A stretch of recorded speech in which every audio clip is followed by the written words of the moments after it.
At 4:12 a.m., a series of military operations unfolded near Podolsk, focusing on Russian assets located just past the southern freight yard. The engagement began with what appeared to be a preemptive Russian strike. Two Sukhoi Su-25 SM-3 close air support jets approached at an altitude below 500 feet, unleashing a volley of S-13 rockets aimed at a Ukrainian fuel convoy positioned along the railway. Almost simultaneously, two Iskander-M tactical ballistic missiles targeted factory complexes believed to be housing Ukrainian command centers.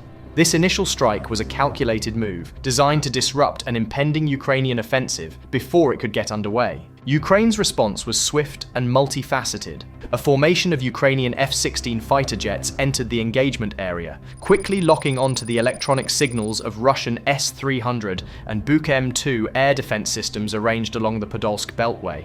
The F-16S launched multiple AGM-88 HARM missiles, which raced towards the radar emitters at speeds exceeding Mach 1.5. Reports confirmed that several radar systems were neutralized, significantly weakening Russian air defense in the sector. On the ground, a Ukrainian armored offensive began. Challenger 2 main battle tanks advanced in formation, flanked by infantry fighting vehicles carrying assault teams armed with NLAW and Javelin anti-tank missiles. An Iris-T air defense battery provided protection for the advancing column, creating a synchronized maneuver that integrated armor, infantry, and air support. Russia countered with electronic warfare, deploying Borisogledsk 2 systems to jam Ukrainian communications. However, Ukrainian aircraft reportedly used adaptive signal hopping technology, allowing them to maintain their targeting locks despite the interference. This electronic battle successfully disrupted several Russian communication networks. As the fight for the airwaves subsided, Ukrainian air power intensified the assault.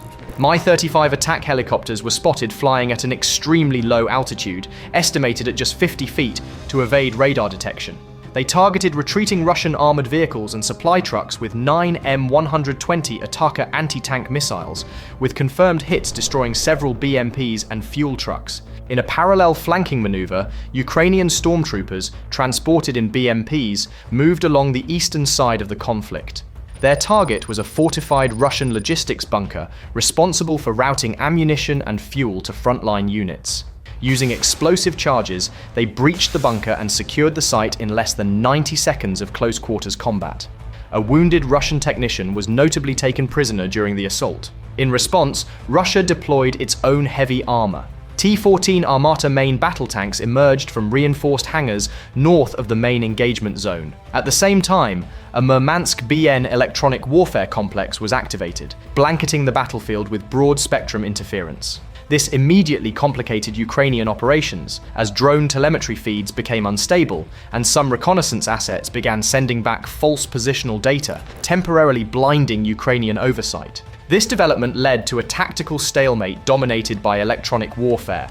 With real-time sensor data compromised, both sides were forced to adapt. Ukrainian tanks navigated using pre-programmed routes and ground-level laser designators, while Russian tanks relied on a fusion of their own sensors and predictive tracking. On the ground, infantry squads reverted to voice-only radio communications amidst the smoke and signal jamming. To break the deadlock, Ukrainian forces executed a clever deception. They launched a modified Neptune R-360 anti-ship missile, its warhead replaced with a signal amplifier to act as a decoy. The missile's flight path mimicked a live strike, successfully baiting a Russian Pantsir S-1 air defense system. The Pantsir activated its radar and fired 2 interceptors, revealing its position and momentarily clearing a path through the electronic fog. Minutes later, a volley of Storm Shadow cruise missiles exploited this newly created gap in the air defenses. Flying at an altitude of around 300 feet to hug the terrain, they struck a series of hardened Russian fuel and munitions depots hidden within old rail yards. The impacts triggered catastrophic secondary explosions, destroying the fuel reserves for the T-14 Armata battalions.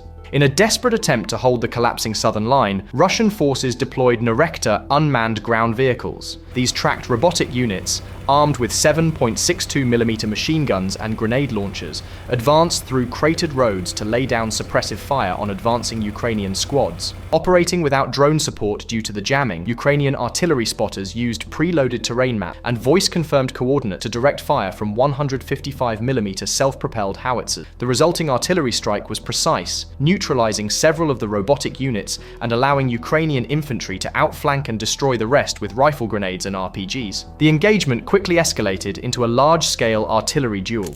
Ukrainian 155mm SPGs delivered sustained fire to pin down Russian units, while Russia answered with Ural-mounted multiple-launch rocket systems, firing Grad-style rockets into Ukrainian staging areas. Under the cover of this artillery exchange, Ukrainian assault teams advanced on a second Russian ammunition depot. They used portable thermobaric charges to breach the facility, and the resulting overpressure wave disoriented the defenders, allowing the assault team to secure the site.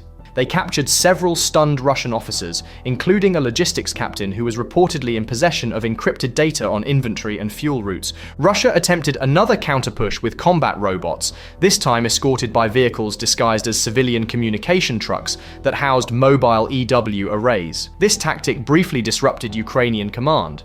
Ukraine adapted by deploying small, 2-foot-tall quadrupedal reconnaissance robots. These robot dogs navigated through rubble and storm drains, transmitting thermal imagery from beneath the electronic warfare umbrella directly to artillery crews. This allowed Ukrainian artillery to bypass the jamming and accurately target the Russian robotic units and their EW support trucks. Simultaneously, a Ukrainian engineering unit advanced under suppressive fire to reach a key concrete bridge, identified as the primary reinforcement route for the T-14 Armata tanks. The unit placed shaped charges on the bridge's support struts and detonated them, collapsing the structure and severing the critical logistics line. This action proved decisive for isolating the Armata element. Cut off from resupply, the T-14 Armata crews reportedly scuttled their vehicles and retreated. The remaining EW trucks, disguised as freight haulers, were subsequently located and destroyed. Ukrainian assault teams then advanced through the corridor, systematically clearing the final pockets of resistance. By dawn, the last organized defense at the Podolsk logistics hub had collapsed. As the sun rose, Ukrainian engineers secured the area and established a forward operating base approximately 5 miles north of the rail yard.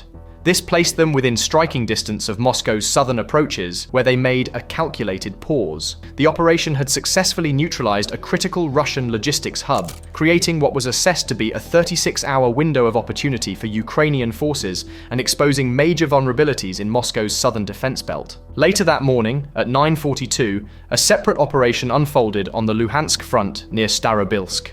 A large Russian convoy had stopped to refuel on Route P66, protected by air and ground assets that included Sukhoi Su-27 fighters, rocket artillery, and attack helicopters. Ukrainian forces had prepared an ambush.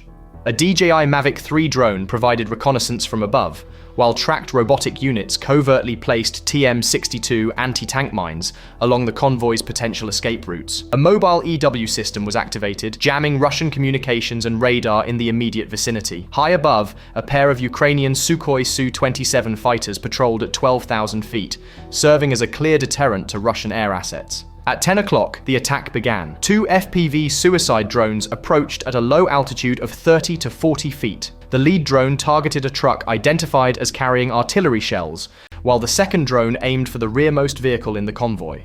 The first drone struck its target, and its shaped charge ignited the ammunition, triggering a massive secondary explosion. The second drone hit the rear truck, starting another major fire and effectively trapping the rest of the convoy between the two infernos. Russia scrambled a quick reaction force. 2 Mi-24 Hind attack helicopters flew in low, around 300 feet, attempting to suppress the unseen attackers. They were immediately intercepted by the Ukrainian fighters. 2 Ukrainian Su-27S dived to engage, and in the ensuing dogfight, 1 Mi-24 Hind was hit by a short-range missile and crashed into an adjacent field. With air superiority established, the Ukrainian ground assault commenced. T-84 main battle tanks and infantry fighting vehicles advanced on the trapped convoy. More mine-laying robots moved to secure the flanks, while military working dogs were deployed to find any Russian soldiers hiding in nearby ditches. Russian forces responded with heavy artillery from batteries located 10 to 12 miles away, but Ukrainian counter-battery radar quickly pinpointed their location. Return fire from Ukrainian howitzers and rocket launchers successfully neutralized the Russian gun positions. Amidst the chaos, some Russian soldiers tried to salvage ammunition from the burning vehicles, but were met with sustained fire from Ukrainian mechanized infantry. FPV drones continued their strikes, hitting a stack of salvaged crates and a command truck. The Ukrainian EW vehicle maintained its jamming, leaving the Russian units isolated and without communication, air cover, or an escape route. On the ground, Russian discipline collapsed, and surviving soldiers abandoned their vehicles, retreating in small groups. At 11:10 a.m., the final phase of the operation began.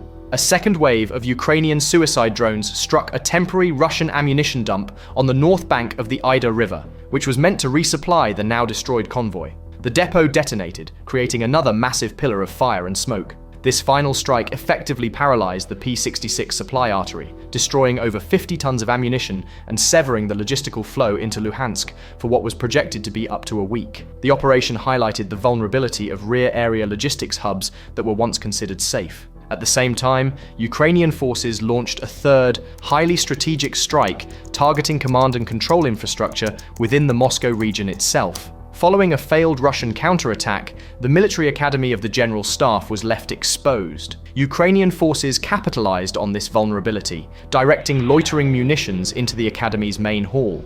The resulting explosion caused the roof of a conference area, reportedly used by senior officers, to collapse, significantly disrupting the command structure.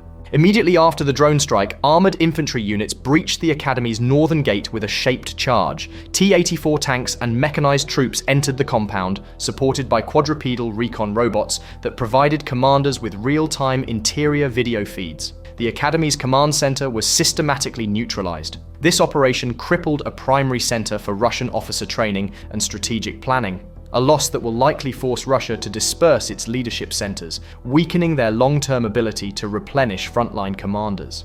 As Ukrainian forces withdrew at dawn, the coordinated strikes had left key logistical and command structures in the Moscow region deeply compromised.